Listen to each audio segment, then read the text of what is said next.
बेटा, जब मैंने पहली बार उसे तलाक के कागज थमाते देखा तो मुझे लगा ये कोई बुरा सपना है। लेकिन ये सपना नहीं था। ये मेरी जिंदगी का वो मोड़ था जिसने सिखाया कि औरत कभी बूढ़ी नहीं होती, बस उसके भरोसे टूटते हैं। मेरा नाम कौशल्या देवी है। आज मैं 60-65 के आसपास हूँ। लेकिन ये कहानी उन दिनों की है जब मैं जवान थी, जब मेरे बालों में एक भी सफेद नहीं था और मेरे मन में राजेश के लिए असीम प्यार था। बैठो बेटा, ये कहानी लंबी है लेकिन इसमें जिंदगी है। हमारी शादी को उस वक्त 15 साल हो चुके थे। राजेश, मेरे पति, लखनऊ के एक नामी बिजनेसमैन थे। घर में 2 बच्चे, बड़ा मकान, गाड़ियां, सब कुछ था। मैंने अपनी नौकरी छोड़ दी थी जब पहला बच्चा हुआ, क्योंकि राजेश ने कहा था, बच्चों की परवरिश तुम्हारी जिम्मेदारी है, कमाई मेरी। मैंने मान लिया। औरत हूं, मानना तो बनता था। मगर पिछले 1 साल से राजेश बदल गया था। पहले कभी इतनी सुबह उठकर टहलने नहीं जाता था। अचानक से वो रोज सुबह 5 बजे वेलनेस सेंटर जाने लगा। नए नए ब्रांडेड कुर्ते, महंगा इत्र और वो घड़ी जो उसने दुबई से मंगवाई थी।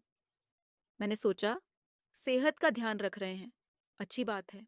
लेकिन एक दिन मेरी बहू सीमा, जो बहुत शरारती है, ने मुझे फोन लगाकर कहा, अम्मा, आपने सास बहू का सीरियल देखा कल? उसमें सासू माँ को पता चलता है कि उनके पति की दूसरी औरत है। मैं हंस दी। मुझे क्या पता था कि हंसी जल्द ही आंसुओं में बदल जाएगी। वो घटना वाले दिन की बात करूं। दोपहर का वक्त था। राजेश की कोट की जेब से एक रसीद गिरी। मैं हमेशा की तरह उसे टांगने लगी। रसीद पर लिखा था, तिवारी ज्वेलर्स, लखनऊ। मैंने देखा, उस पर 2 मोतियों की अंगूठी का बिल था, 20,000 रुपये की। हमारी शादी की सालगिरह तो महीनों दूर थी। मैंने पूछा, राजेश, ये अंगूठी किसके लिए है? उसने पहले तो टाला। बोला, ऑफिस की किसी साथी की शादी का गिफ्ट था। लेकिन उसकी आंखें झूठ बोल रही थीं। मैंने चुप रहना सीख लिया था उन दिनों। फिर वो दिन आया जिसने मेरी दुनिया हिला दी। मैं अपनी छत पर कपड़े सुखा रही थी। तभी नीचे से आवाजें आईं। राजेश फोन पर किसी से बात कर रहा था। मेरी जान, आज मिलूंगा जरूर। वो बुढ़ी चिड़िया को पता नहीं चलेगा। बुढ़ी चिड़िया? क्या वो मैं थी? उस रात मैंने उसका फोन चेक किया। पासवर्ड तो मुझे पता था, हमारी शादी की तारीख। व्हाट्सएप चैट खोली तो मेरे पैरों तले जमीन खिसक गई। अनुराधा, महज 23 साल की। राजेश के ऑफिस में नई आई थी। उसे वो राधा बुलाता था। तस्वीरें देखी, दोनों साथ में। वो मुस्कुरा रही थी। वो उसे गले लगा रहा था। सुबह मैंने उसका सामना किया। कहा, राजेश, ये क्या है? उसने पहले गुस्सा किया, फिर ठंडे दिमाग से बोला, तुम अब बूढ़ी हो गई हो। कौशल्या, समझो, मेरी भी कुछ जरूरतें हैं। तुम्हारे बाल सफेद हो गए, तुम्हारा शरीर ढीला हो गया। अनुराधा मुझे वो दे सकती है जो तुम नहीं दे सकती। मैं चुप रही, मगर उसने रुकना नहीं चाहा। उसने अगले हफ्ते ही मुझे तलाक के कागज दे दिए। साइन करो, उसने कहा। मैंने अपना फैसला कर लिया है। तुम्हारे लिए अलग से पैसे रख दिए हैं। अनुराधा के साथ मैं नई जिंदगी शुरू करूंगा। उस वक्त मेरी उम्र 45 साल थी। मेरे बेटे आकाश ने शादी कर ली थी। बेटी गीता अपने ससुराल में थी। मैं अकेली थी। तलाक के कागज देखकर मैं रोई नहीं, बस पूछा, बच्चों को क्या बताओगे? उसने कहा, बच्चे बड़े हो गए, वो समझदार हैं। लेकिन उसे क्या पता था कि ये तलाक मेरे लिए नहीं, उसके लिए मुसीबत बनने वाला है। उसी रात मैंने अपनी कोठी के उस कमरे को खोला जो सालों से बंद था। उस कमरे में मेरे पिता का पुराना संदूक था। उसमें कुछ कागज थे, जमीन के, प्रॉपर्टी के और कुछ पत्र। वो पत्र जो मैंने कभी राजेश को नहीं दिखाए थे, क्योंकि मैं चाहती थी कि वो मुझसे सच्चे दिल से प्यार करे, न कि मेरे पिता की संपत्ति के लिए। हाँ बेटा, मैं साधारण परिवार से नहीं थी। मेरे पिता लखनऊ के बड़े जमींदार थे। उन्होंने मुझे इकलौती बेटी होने के नाते सब कुछ दिया था। लेकिन राजेश से शादी से पहले ही मैंने तय कर लिया था कि मैं उसे अपनी संपत्ति के बारे में नहीं बताऊंगी। मैं देखना चाहती थी कि वो मुझसे सच्चा प्यार करता है या मेरे पैसे से। उसने 15 साल तक ये नहीं जाना।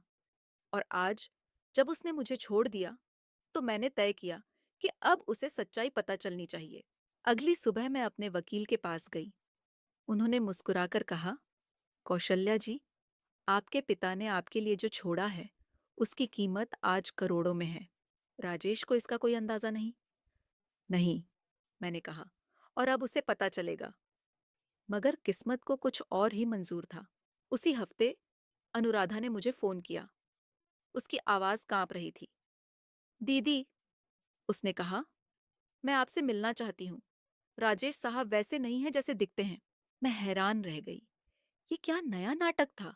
हम उस पार्क में मिले जहां कभी राजेश और मैं साथ घूमा करते थे। अनुराधा युवा थी, सुंदर थी, लेकिन उसकी आंखों में डर था। दीदी, उसने कहा, मुझे माफ कर दीजिए। मुझे नहीं पता था कि वो इतना बड़ा झूठा है। उसने बताया कि राजेश ने उससे भी झूठ बोला था। कहा था कि उसकी पत्नी से तलाक हो चुका है, कि वो अकेला है, कि उसके पास लखनऊ में 3 मकान हैं और 2 गाड़ियां। अनुराधा को बाद में पता चला कि मैं अब भी उसी घर में रहती हूँ और वो मेरा घर है, राजेश का नहीं। उसने मुझसे शादी का वादा किया था। अनुराधा रोने लगी। मगर अब पता चला कि उसने अपनी पहली पत्नी को भी ऐसे ही छोड़ा था। दीदी, राजेश के पास कुछ नहीं है। उसकी कंपनी डूब रही है। वो आपके पैसे पर ही चल रही थी। मैं चौंक गई। मेरे पैसे? मैंने तो उसे कभी एक पैसा नहीं दिया था। अनुराधा ने बताया, वो आपके नाम पर लोन ले रहा था, आपकी प्रॉपर्टी गिरवी रखकर। मुझे अपने कानों पर यकीन नहीं हुआ। मैं तुरंत अपने वकील के पास गई। पता चला राजेश ने मेरे पिता की जमीन के कागजात जाली हस्ताक्षर करके बैंक से लोन ले लिया था, 3 करोड़ रुपए। और अब वो डूब रहा था क्योंकि उसने वो पैसे अनुराधा पर नहीं बल्कि सट्टेबाजी में गंवा दिए थे। मगर सबसे बड़ा धमाका तब हुआ जब मुझे पता चला कि अनुराधा असल में कौन थी। वो कोई आम लड़की नहीं थी। वो मेरे पति की बहन की बेटी थी, यानी राजेश की भांजी। हाँ बेटा, राजेश ने अपनी ही भांजी के साथ रिश्ता बनाया था। उसकी बहन मैना, जो कानपुर में रहती थी, उसकी बेटी थी अनुराधा। मैना की शादी तोड़ दी गई थी छोटी उम्र में, और उसने अपनी बेटी को कभी राजेश के परिवार से नहीं मिलने दिया था। लेकिन अनुराधा बड़ी हुई तो उसने अपनी माँ के भाई को ढूंढ निकाला। राजेश ने उसे अपने ऑफिस में नौकरी दे दी और फिर ये सब शुरू हुआ। अनुराधा को ये पता चला तो वो टूट गई। उसने कहा, दीदी, मैं उसके खिलाफ गवाही दूंगी। लेकिन असली मोड़ तब आया जब राजेश को पता चला कि मैंने उसके खिलाफ केस कर दिया है। वो मेरे पास आया, गिड़गिड़ाया, कौशल्या, मुझे माफ कर दो। मैंने उसे देखा। वही आदमी जिसने मुझे बूढ़ी चिड़िया कहा था, आज मेरे सामने हाथ जोड़े खड़ा था। मैंने कहा, राजेश, तुमने मेरे पिता की जमीन गिरवी रखी, तुमने मेरी इज्जत पर सवाल उठाया, और आज तुम माफी मांग रहे हो। इज्जत? मैं हंस दी। जिस दिन तुमने मुझे बूढ़ी चिड़िया कहा, उस दिन तुम्हारी इज्जत मर चुकी थी। लेकिन मैंने केस नहीं लिया क्योंकि किस्मत को कुछ और ही मंजूर था।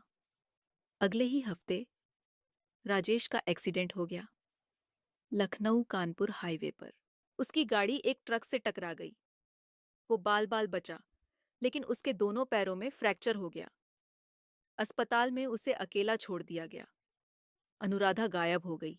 उसके दोस्त, जो कभी उसके साथ पार्टियां करते थे, कोई नहीं आया। मैं उसे देखने अस्पताल गई। वो बिस्तर पर पड़ा था, बेबस। उसने मुझे देखा तो रोने लगा। कौशल्या, मुझे बचा लो। मैंने उसके पास बैठकर कहा, राजेश, मैं तुम्हें बचा सकती हूँ, लेकिन बताओ, सच क्या है? उसने बताया कि असल में वो कभी अनुराधा से प्यार नहीं करता था। वो तो बस उसके पैसे का लालच था। अनुराधा के पास एक बड़ी प्रॉपर्टी थी। तो तुम असल में किससे प्यार करते हो? मैंने पूछा। उसने मेरी तरफ देखा। तुमसे कौशल्या, हमेशा से तुमसे। मैं उठ खड़ी हुई। बहुत देर कर दी तुमने राजेश, बहुत देर। अस्पताल के उस कमरे से निकलते हुए मेरे कदम लड़खड़ा रहे थे। राजेश की बातों ने मुझे हिलाकर रख दिया था। 15 साल का साथ, 2 बच्चे, एक पूरी जिंदगी, और आज वो मेरे सामने बेबस पड़ा था। लेकिन मेरे मन में उसके लिए तरस नहीं था, बस एक खालीपन था। अगले दिन मैं अपने वकील के पास गई। उन्होंने मुझे बताया कि राजेश ने जो लोन लिया था, उसकी वसूली के लिए बैंक नोटिस भेज रहा है। 3 करोड़ रुपए। मेरे पिता की जमीन, उनकी कमाई, उनकी यादें, सब कुछ दांव पर लगा था। कौशल्या जी, वकील ने कहा, आपके पास दो ही रास्ते हैं। या तो आप केस दर्ज कराएं और राजेश को जेल भेजें, या फिर ये लोन चुकाकर अपनी जमीन बचाएं। मैं चुप रही। मैं क्या करूं? जिस आदमी ने मेरी जिंदगी तबाह कर दी, उसे जेल भेज दूं? लेकिन अगर ऐसा किया तो मेरे बच्चों का क्या होगा? आकाश और गीता, उनके पिता जेल में होंगे तो समाज क्या कहेगा? उसी शाम मेरे बेटे आकाश ने मुझे फोन किया। अम्मा, पिताजी कहाँ हैं? उनका फोन बंद आ रहा है। मैंने झूठ बोला। बेटा, वो बाहर गए हैं किसी काम से, कल आएंगे। लेकिन सच ज्यादा दिन छुपा नहीं सकती थी। अगले हफ्ते राजेश की कंपनी के कुछ लोग घर आए। उन्होंने बताया कि राजेश ने उनसे भी उधार लिया था, 50 लाख रुपए, और अब वो लापता है। मेरी दुनिया खत्म हो गई। 50 लाख, ये रकम मैं कहाँ से लाऊंगी? तभी मेरी बहू सीमा ने आकर कहा, अम्मा, मुझे पता है कि आप बहुत परेशान हैं, लेकिन एक बात बताऊं? क्या बेटा? आप जानती हैं, आकाश ने मुझसे कभी नहीं कहा, लेकिन उसने अपने नाम पर 2 लाख रुपए का लोन ले रखा है। पिताजी ने उससे कहा था कि बिजनेस के लिए चाहिए। आकाश ने सोचा, पिता हैं, मदद करनी चाहिए। मेरे सिर में दर्द होने लगा। राजेश ने अपने बेटे से भी पैसे लिए थे, वो भी झूठ बोलकर। मैं उसी वक्त राजेश के अस्पताल पहुंची। वो अब व्हील चेयर पर था। उसे देखते ही मैं चीख पड़ी, राजेश, तुमने ये क्या किया? आकाश से भी पैसे ली। वो तुम्हारा बेटा है। राजेश ने सिर झुका लिया। मुझे माफ कर दो कौशल्या, मैं सट्टे में डूब गया था। सोचा था जीत जाऊंगा तो सब वापस कर दूंगा, लेकिन हार गया। तो तुमने मेरी जमीन गिरवी रखी, बेटे से पैसे लिए और अनुराधा से शादी का वादा किया। ये सब झूठ था? हाँ, उसने कहा, सब झूठ था, सिवाय एक बात के। क्या? तुमसे प्यार? वो सच था, हमेशा सच था, लेकिन मैं कमजोर था। अनुराधा की जवानी ने मुझे अंधा कर दिया। मैं फिर से जवान होना चाहता था। मैं वहां से चली आई। उस रात मैंने सोचा, अब क्या करूं? मेरे पास दो विकल्प थे। राजेश को छोड़ दूं, केस कर दूं, एंड अपनी जमीन बचाने की कोशिश करूं, या फिर उसे माफ कर दूं और इस मुसीबत से निकलने की कोशिश करूं। लेकिन तभी एक और धमाका हुआ। मेरी बेटी गीता का फोन आया। अम्मा, मैं प्रेग्नेंट हूं। मैं खुश हो गई। बहुत अच्छा बेटा।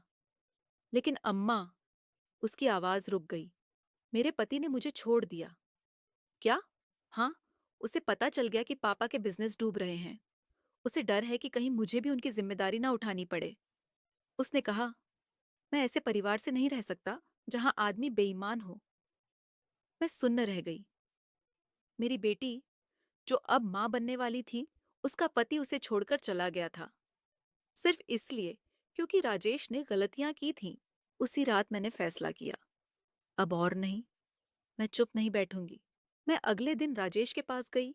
उससे कहा, राजेश, सुनो, मैं तुम्हारा केस वापस ले सकती हूँ। मैं तुम्हारा लोन चुका सकती हूँ, लेकिन एक शर्त पर। क्या शर्त? उसकी आंखों में उम्मीद जगी। तुम मेरे सामने सच बोलोगे, पूरा सच, और फिर हम मिलकर इस मुसीबत से निकलेंगे। उसने सब बता दिया। कैसे उसने अनुराधा को फंसाया, कैसे उसने मेरी जमीन गिरवी रखी, कैसे उसने आकाश से पैसे लिए, और सबसे बड़ा राज, अनुराधा असल में उसकी बेटी थी। हाँ, बेटा, राजेश ने बताया कि उसकी बहन मैना ने जिस लड़के से शादी की थी, वो निसंतान था। उन्होंने अनुराधा को गोद लिया था। लेकिन असल में अनुराधा राजेश की ही बेटी थी, एक रिश्ते से जो उसने शादी से पहले बनाया था। मैना ने ये राज छुपाने के लिए बच्ची को गोद दे दिया था। ये सुनकर मैं सदमे में आ गई। राजेश ने अपनी ही बेटी के साथ ये किया और अनुराधा को पता भी नहीं था। वो जानती है? मैंने पूछा। नहीं, राजेश ने कहा। उसे नहीं पता, और अगर उसे पता चल गया तो वो टूट जाएगी। मैंने फैसला किया, ये राज हमेशा छुपा रहना चाहिए। अनुराधा को सच नहीं जानना चाहिए। लेकिन किस्मत को कुछ और ही मंजूर था। अगले हफ्ते अनुराधा मेरे घर आई। उसके हाथ में एक लिफाफा था। दीदी, उसने कहा, मुझे ये मिला राजेश साहब के पुराने कागजात में से। मैंने लिफाफा खोला। उसमें एक तस्वीर थी, राजेश और एक युवती की। वो युवती मैना थी, उसकी बहन। और उस तस्वीर के पीछे लिखा था, मेरी बेटी अनुराधा के जन्म पर उसकी माँ मैना के नाम। अनुराधा ने पूछा, दीदी, ये क्या है? मैं समझ नहीं पा रही। मैं चुप रही। क्या मैं उसे सच बता सकती थी? क्या मैं उसकी जिंदगी तबाह कर सकती थी? उस तस्वीर ने मेरी नींद उड़ा दी। अनुराधा के चेहरे पर सवाल था और मेरे पास जवाब नहीं था। मैंने उससे कहा, बेटा, मुझे कुछ दिन दो, मैं खुद इसका पता लगाती हूँ। वो चली गई। उस रात मैंने राजेश से बात की। उसने बताया कि मैना ने ये तस्वीर उसे भेजी थी जब अनुराधा पैदा हुई थी। वो चाहती थी कि राजेश अपनी बेटी को पहचाने, लेकिन राजेश ने इनकार कर दिया था। उसकी शादी होने वाली थी और उसे डर था कि ये राज खुल गया तो सब बर्बाद हो जाएगा। तो तुमने अपनी बेटी को ठुकरा दिया? मैंने पूछा। मेरे पास कोई चारा नहीं था, उसने कहा। अगले दिन मैं मैना के पास गई, कानपुर। उससे मिली। वो अब बूढ़ी हो गई थी, अकेली रहती थी। उसने मुझे देखा तो हैरान रह गई। कौशल्या, तुम? हाँ, मैना। मुझे सच चाहिए। अनुराधा के बारे में। वो रोने लगी। उसने बताया कि कैसे राजेश ने उसके साथ धोखा किया था, कैसे उसने शादी से पहले उससे वादा किया था, फिर तोड़ दिया, कैसे अनुराधा पैदा हुई और कैसे उसे उसे गोद देना पड़ा ताकि समाज में इज्जत बची रहे। मैंने सोचा था कि राजेश कभी न कभी सच बोलेगा, मैना ने कहा। लेकिन उसने तो अनुराधा को अपने ऑफिस में नौकरी दे दी और फिर उसके साथ रिश्ता बना लिया। वो जानता था कि वो उसकी बेटी है, फिर भी उसने ये किया। मैं हैरान रह गई। राजेश को पता था, वो जानता था कि अनुराधा उसकी बेटी है, फिर भी उसने उसके साथ रिश्ता बनाया। मैं लखनऊ वापस आई, सीधे राजेश के पास गई। उससे पूछा, तुम्हें पता था अनुराधा तुम्हारी बेटी है? ये तुम्हें पता था?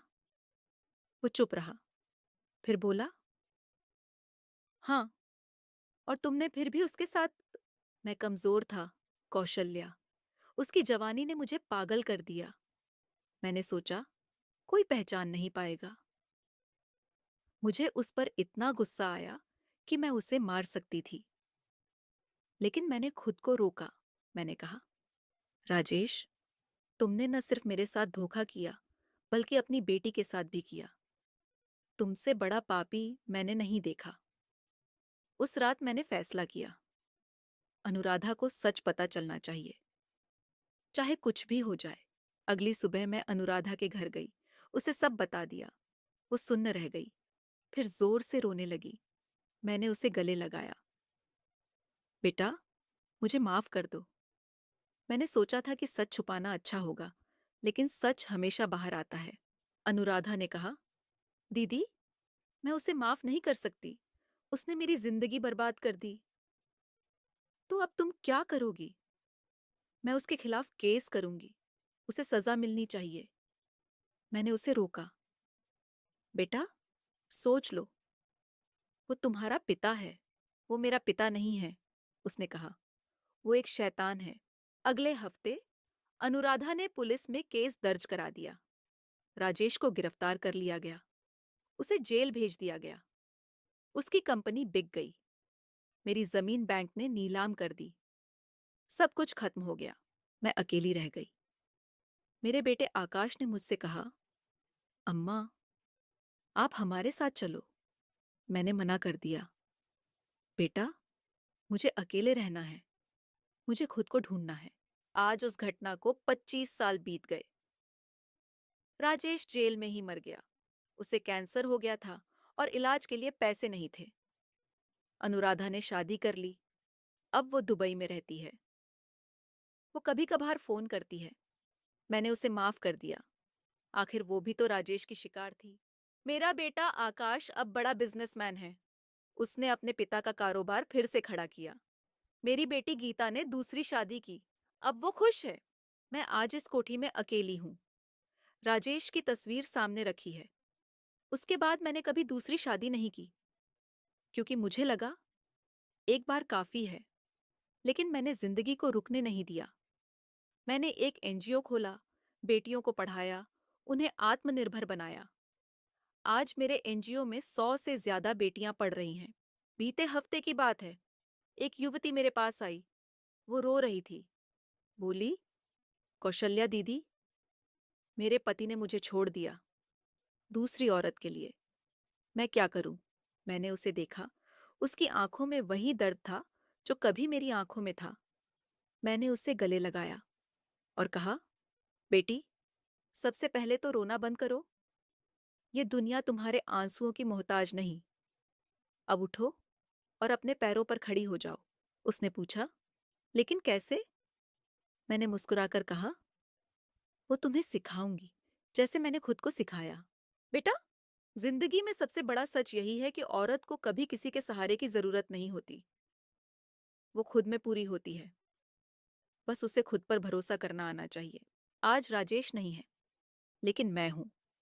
मेरी बेटियां हैं जो मुझे दीदी कहकर बुलाती हैं। मेरा एनजीओ है, मेरी ये कोठी है, और सबसे बड़ी बात, मेरा आत्मसम्मान है, जो कभी किसी ने नहीं छीना। तुम बताओ बेटा, क्या तुमने कभी सोचा है कि तुम्हारी जिंदगी में सबसे बड़ी ताकत क्या है? वो तुम्हारी माँ है, तुम्हारी बहन है, तुम्हारी पत्नी है, या खुद तुम हो? इस सवाल का जवाब तुम्हारे पास है। मैंने तो अपना जवाब बहुत पहले ढूंढ लिया था। अगर ये कहानी दिल को छू गई हो तो लाइक करो, सब्सक्राइब करो, और कमेंट में बताओ कि तुम इस वक्त दुनिया के किस कोने से ये देख रहे हो। क्योंकि हर शहर में, हर गली में ऐसी न जाने कितनी कहानियां हैं जिन्हें सुनने का हक हम सबको है।